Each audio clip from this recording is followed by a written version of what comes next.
झालंय? इतक्या घाईघाईत कशाला जेवताय? तुमचं जेवण कुणी पळवून घेऊन जाणार आहे की काय? काय हो? जेवण तर कोणी घेऊन जाणार नाही ग, पण जर का राज दरबारात उशीर झाला ना तर महाराज माझी नोकरी नक्कीच घेऊन जातील. का हो? आज राज दरबारात असं काय विशेष घडणार आहे? ते काही मला माहिती नाही, पण महाराजांनी सगळ्यांना वेळेवर राजसभेत हजर राहण्याचे आदेश दिलेले आहेत. चला, मी निघतो आता. जय भवानी, जय भवानी, जय भवानी, जय भवानी. वा, सगळेच वेळेवर उपस्थित झालात. आता गोपाळ भाऊ आला की चर्चासत्र सुरू करूया. गोपाळ भाऊ आल्यानंतर नाही महाराज, गोपाळ तर तुमच्या समोर हजर आहे. वाह वाह वाह वाह, खूप छान. बरं, तर मग आता चर्चासत्र सुरू करू शकतो ना? हो महाराज, सुरू करा. तर मी तुम्हा सगळ्यांना बोलवून घेतलं कारण काही दिवसांनी होळी आहे. होय महाराज, आजपासून 5 दिवसांनी. खरं तर मला खूप इच्छा आहे की यावर्षी होळी थोड्या वेगळ्या पद्धतीने साजरी केली जावी. म्हणजे मला म्हणायचं आहे की तुम्ही सगळ्या आपल्या बायकांसोबत राजमहालात या आणि सगळे एकत्र होळी खेळा आणि त्यानंतर खिचडीचा प्रसाद घ्या. तुमचं काय म्हणणं आहे सांगा? आम्ही तयार आहोत, पण आमच्या बायका होळी खेळायला तयार होतील का ते पाहावं लागेल. तयार का नाही होणार?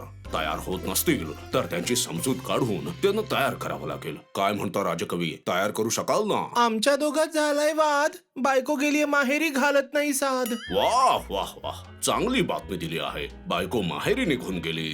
राजवैद्य, ते महाराज, माझी बायको तर सांधेदुखीमुळे त्रासलेली आहे. हं? काय म्हणालात? वैद्याची बायको सांधेदुखीमुळे त्रासलेली आहे. मग तुम्ही कसले वैद्य जे स्वतःच्या बायकोची सांधेदुखी घालवू शकत नाही? काय करू महाराज, हा खूपच जुना आजार आहे. म्हणजे आमच्या लग्नाच्या आधीपासूनच आहे. उन्हाळ्यात थोडा आराम असतो, पण हिवाळ्यात ना अतिशय त्रास होऊन जाते. सांधेदुखी खूपच वेदनादायक असते. उठताना लागते काठी, बसताना दुखते ढोपराची वाटी. वेदना वेदना फक्त वेदना होतात. आता आपण काय करू शकतो? 2 जणांच्या बायका तर येत नाहीयेत. 2 नाही महाराज, 3. म्हणजे माझी बायको पण येऊ शकणार नाही असं समजा. ती उद्याच होळी सणाच्या निमित्ताने तिच्या माहेरी जाणार आहे. तिथे खूप मोठ्या प्रमाणात होळीचा उत्सव साजरा होतो ना. म्हणजे अरे अरे अरे अरे अरे, असं तर एक एक करून बऱ्याच जणांच्या बायका येणार नाहीत. सेनापती, तुमची बायको? ती म्हणजे मी तिला समजावण्याचा प्रयत्न केला महाराज, पण ती खूप लाजाळू आहे महाराज. तिला अजिबातच घराच्या बाहेर निघायचं नसतं. तुम्हीच सांगा आता काय करू. म्हणजे मला वाटतं ती येणार नाही असं म्हणायला हरकत नाही. आता राहिली ती गोपाळ भाऊची बायको, मंत्रीची बायको आणि तुमच्या महाराणी. ठीक आहे, म्हणजे या तिघीच होळीच्या उत्सवात सहभागी होणार. मग तर मी मेलोच समजा. माझ्या बायकोला कधीच रंग लावलेला आवडत नाही. काय झालं गोपाळ भाऊ, मनातल्या मनात काय विचार करतोयस? नाही म्हणजे मी काहीच बोलत नाहीये महाराज. पण काही बोलत असलास तरी मी काही ऐकून घेणार नाहीये. तुझी आणि मंत्रीची बायको त्या दिवशी मला राजमहालात उपस्थित पाहिजे, बस.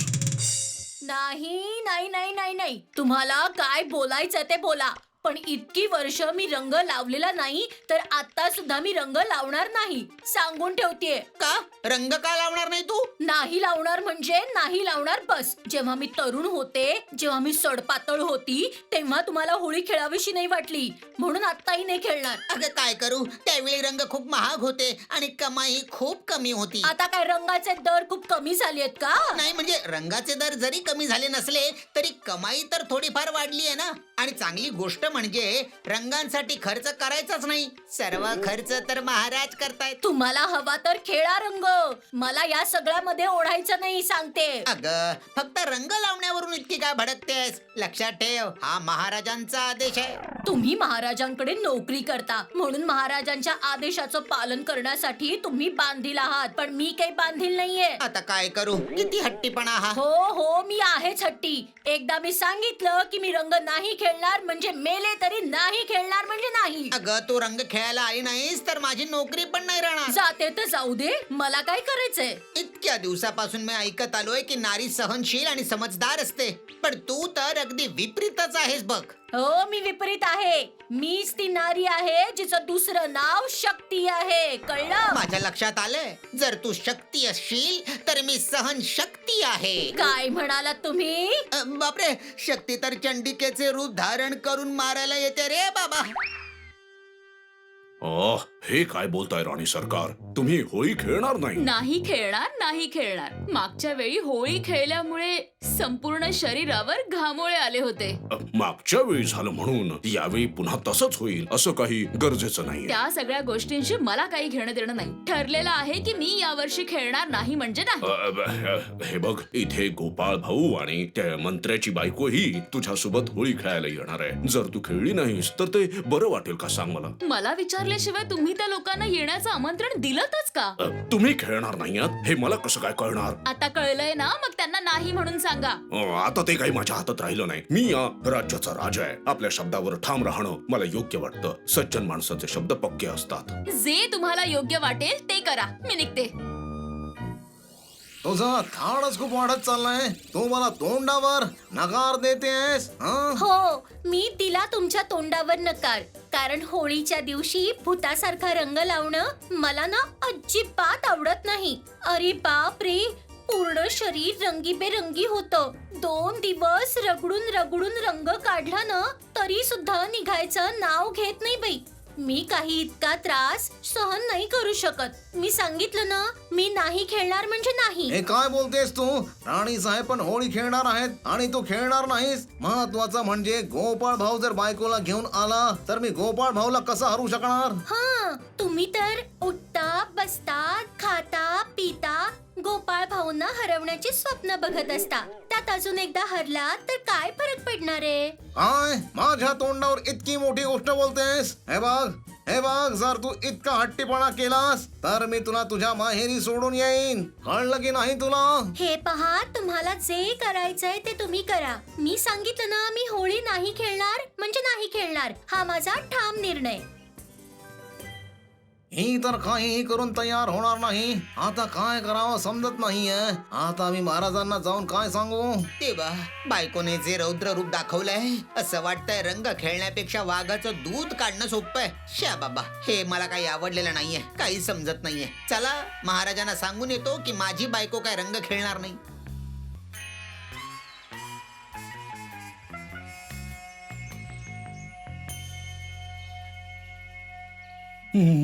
मी स्वतः होळी खेळण्याची घोषणा केली होती.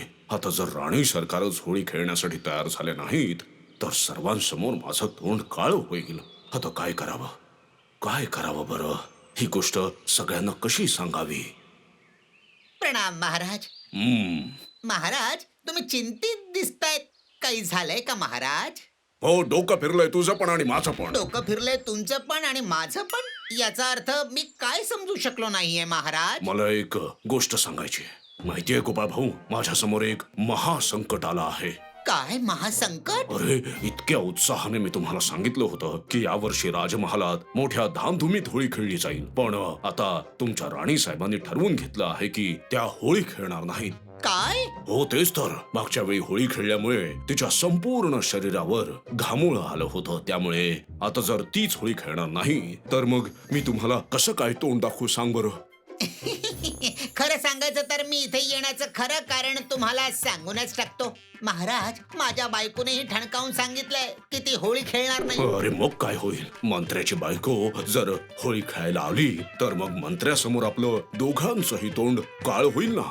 आणि तो दुष्ट मंत्री सगळीकडे बोंबा मारत फिरेल की आपल्या बायका आपलं काहीच ऐकत नाहीत. माझी बायको काही ऐकायला तयार नाही आहे महाराज. ती तर होळी खेळायला साफ नकार देते.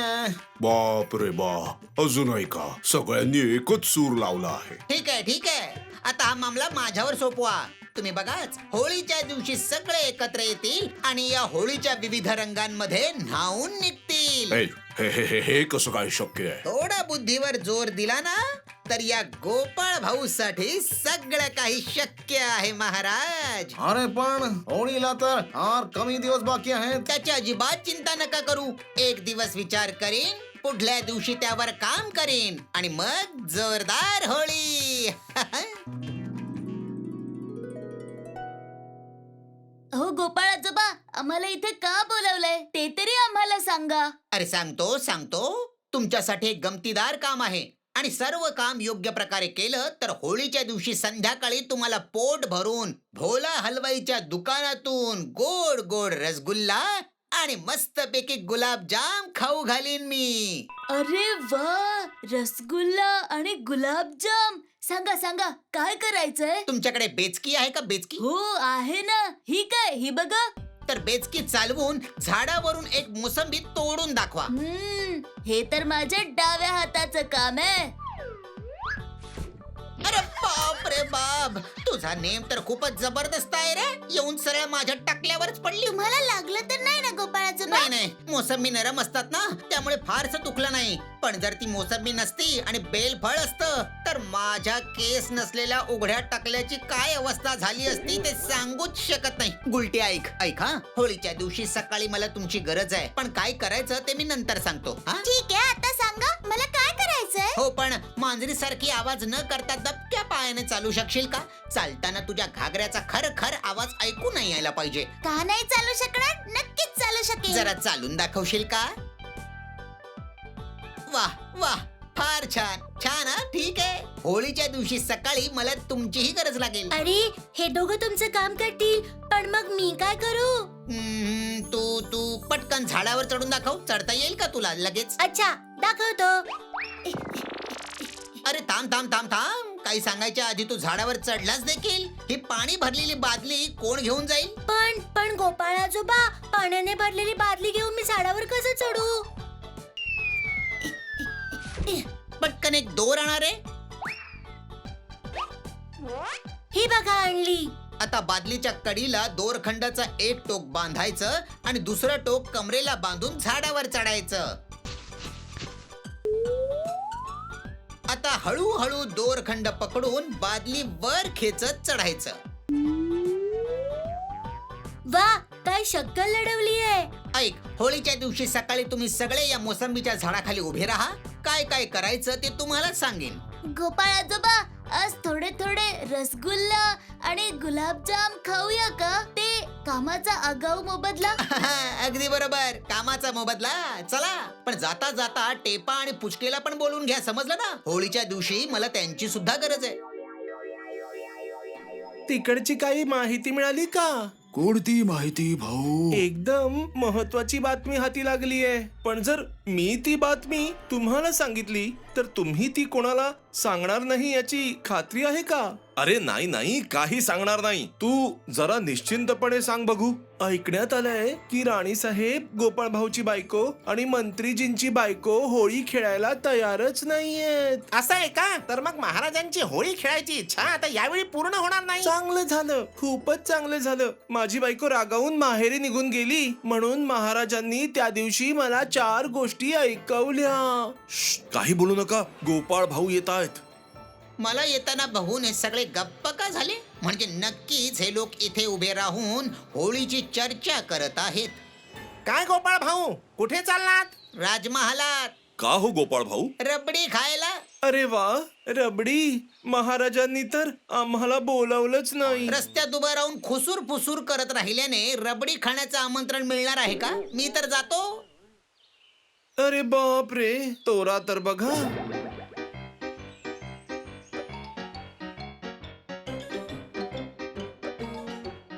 अरे गोपाळ भाऊ, उद्या होळी आहे. आपल्या बायकांच्या होळी खेळाबद्दल काय विचार केलायस? इथे चिंता करून करून नुसतं माझं डोकं मात्र ठणकायला लागलेलं आहे. अजिबात काळजी नका करू महाराज. मी अशी व्यवस्था केलेली आहे की उद्या सगळे लोक स्वतःहून धावत धावत होळी खेळायला येतील.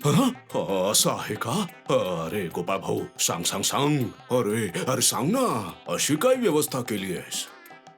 मी लहान मुलांना व्यवस्थित कामाला लावलंय. वा वा वा वा वा वा, किती छान अशी युक्ती लढवली आहेस तू गोपाळ भाऊ. खरंच तुझ्या बुद्धिमत्तेची काही तुलनाच नाही बघ.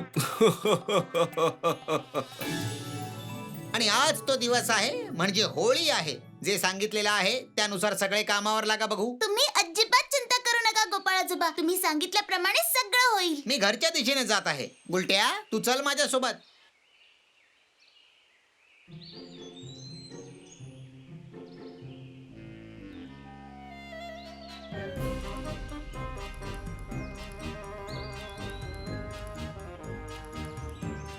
काय झालं पिंकी? माझ्या मागे काय येऊन अशी उभी आहेस? नाही नाही, म्हणजे देवाचा प्रसाद घेण्यासाठी उभी आहे. प्रसाद घेण्यासाठी उभी आहेस? मग एवढी घाबरतीयस कशाला? घे, हात पुढे कर आणि चल आता पटकन खाऊन घे. थोडक्यात वाचले, केसांमध्ये रंग टाकला आणि त्यांच्या लक्षातही आलं नाही. बरं ठीक आहे, मी आता निघते राणीमा. ठीक आहे, चला तुम्ही सगळे आता होळी खेळा. मी जाऊन महाराजांच्या पायांना अबीर लावून प्रसाद देऊन येते.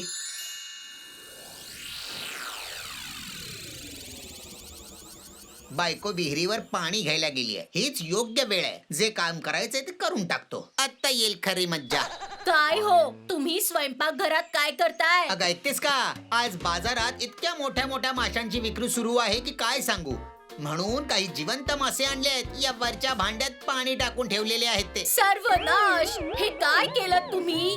त्यात मी दही लावते आणि तुम्ही त्याच भांड्यात मासे ठेवलेत. उतरा खाली, उतरा म्हटलं ना, आणि सोबत ते भांड पण खाली घेऊन या. मी ते काही काढू शकत नाही ग. काढायचं असेल तर तूच काढ. अरे देवा, हा म्हातारा मला इतका त्रास देतो ना, काय सांगू. हं. अरे अरे अरे अरे अरे, हे काय झालं? कोणी अंगावर पडलं? कोणी भांडं फोडलं रे? माझ्या पत्नीला रंगात रंगून टाकलं. होळी रे होळी होळी. असं काय? असं काय? दुष्ट म्हाताऱ्या, ये इकडे, तुला धडा शिकवते आता.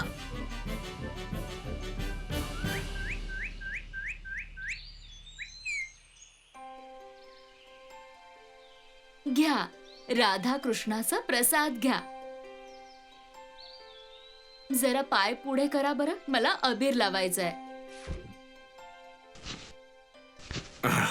गोपाळ भाऊच्या सांगण्याप्रमाणे राणीची फसवणूक करण्याची वेळ आली आहे. अहो राणी साहेब, हे तुमच्या डोक्यामध्ये पांढऱ्या पांढऱ्या रंगाचं काय आहे? कावळ्याने घाण केली आहे की काय? अरे देवा, आता मला आंघोळ करावी लागेल. शी शी शी, मला कसं तरीच वाटतंय. जा जा राणी साहेब जा. खोटी खोटी कावळ्याची घाण धुवायला जा तुम्ही. पण जितकं पाणी टाकणार तितक्याच रंगाने रंगून जाल तुम्ही. वा वा वा. तुम्ही म्हणालात की रंग खेळणार नाहीत. आता मी बघतोच तुम्ही रंग कसं खेळणार नाहीत ते. ए ए ए, काय करताय तुम्ही? दुष्टांची टोळी, झाडावरची फुलं का तोडताय? काय झालं? माझं म्हणणं ऐकू येत नाहीये का? थांबा थांबा, आता धडा शिकवते तुम्हाला. थांबा तिथे. माझ्या हाती सापडलात ना तर तुमचे कान खेचून लांब करेन. हा. अरे अरे अरे, कोणी माझ्यावर रंग टाकला? अरे बाप रे. अरे रे. हा तर नेपाळी आहे. अरे, हे तुझं काम आहे? अरे थांब थांब, मी तुला चांगलाच धडा शिकवते. थांब ना, थांब. अरे हे काय? तुम्हाला हा लाल रंग कोणी लावला? हा, नेपळ्याने. पण तुम्हाला असं आकाशी रंगामध्ये कोणी रंगवलं? दुसरं कोण? माझा शत्रू, माझा नवरा टकल्या. चला चला चला, महाराजांकडे जाऊन गाराणी गाऊन न्याय मागूयात. महाराजांकडे जाऊन काही होणार नाहीये. त्याऐवजी राणी साहेबांकडे जाऊया. तिथेच निर्णय होईल आपला. अगदी बरोबर बोलताय तुम्ही. चला ताई, जाऊया.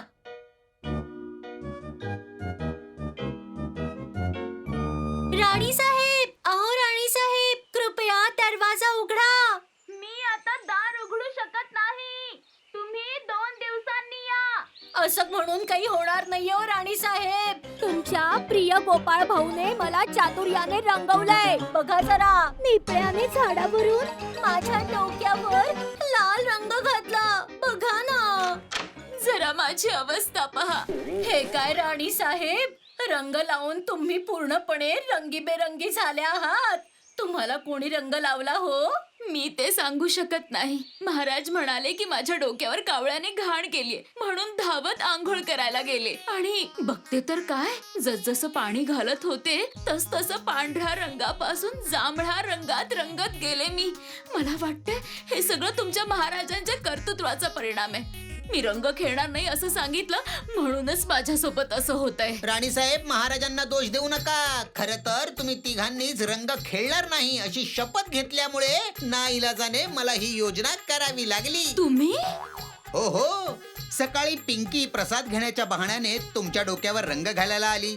टेपे आणि पुचक्या यांनी झाडाची फुलं तोडण्याच्या बहाण्याने मंत्रीजींच्या पत्नीला घराबाहेर नेलं आणि माझ्या घरात तर माशाचं भांडच फुटलं.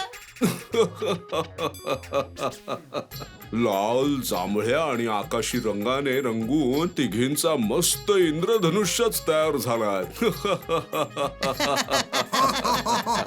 इंद्रधनुष्य.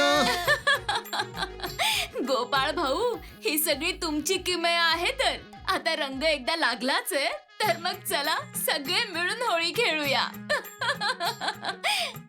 गोपाळ आजोबा, आमचे रसगुल्ला. आज आजोबा नाही, आज मी तुम्हा सगळ्यांना पोटभर रसगुल्ला खाऊ घालतो. तुम्ही रसगुल्ला खाऊ घालाल तर मी गुलाबजाम खाऊ घालीन. मजा आली, मजा आली. तर चला सगळ्यांनी एकत्र बोला, होळी रे होळी. होळी आहे.